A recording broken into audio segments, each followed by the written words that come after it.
નમસ્કાર દર્શક મિત્રો, ગુજરાત અપડેટ ન્યૂઝમાં આપનું સ્વાગત છે। સમાચાર મળી રહ્યા છે દાહોદના ફતેપુરાથી। ફતેપુરા નગર ખાતે રામનવમી નિમિત્તે ભવ્યથી ભવ્ય શોભાયાત્રા યોજાઈ।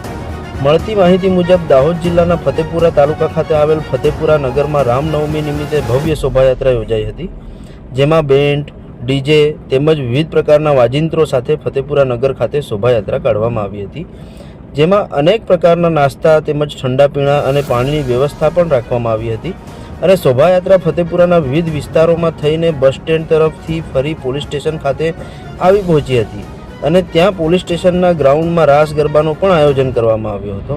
આમ ફતેપુરા નગર ખાતે ભવ્યથી ભવ્ય શોભાયાત્રા કાઢવામાં આવી હતી, જેમાં ફતેપુરા નગરના ગ્રામજનો, વડીલો, આગેવાનો અને ફતેપુરા નગર પોલીસ સ્ટેશનના સ્ટાફના માણસો તેમજ પીએસઆઈ સાહેબ હાજર રહ્યા હતા અને શોભાયાત્રામાં પણ તમામ ભક્તજનો જોડાયા હતા।